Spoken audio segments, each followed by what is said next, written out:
So in this part we are going to look into the diagnostic, which basically allows you to check if there's any error in the code. So what we can go in here and say is we can go in and say toggle diagnostic. Then we can go up here. I had a dollar here. If you didn't notice it before, this wasn't here. Then this will give an error. We can also go in and say acorn, and the funny thing here is it actually doesn't consist this as an error, but it does check for semicolon. So it's not fully functional, but compared to it's free and it's still in very early beta stage development, and it will be improved a lot within the next couple of years. This is actually really good.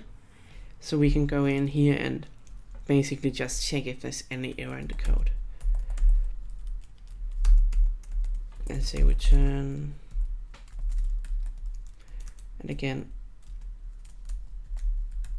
this gives an error.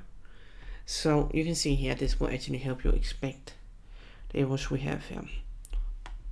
And this can be helpful if you have a lot of code and you might not have noticed the error at first glance. Instead of seeing it when you refresh the page and that, it actually gives you the error here that you're just missing a small semicolon, which then fixes the error. Thank you very much for watching this video. See you in the next one.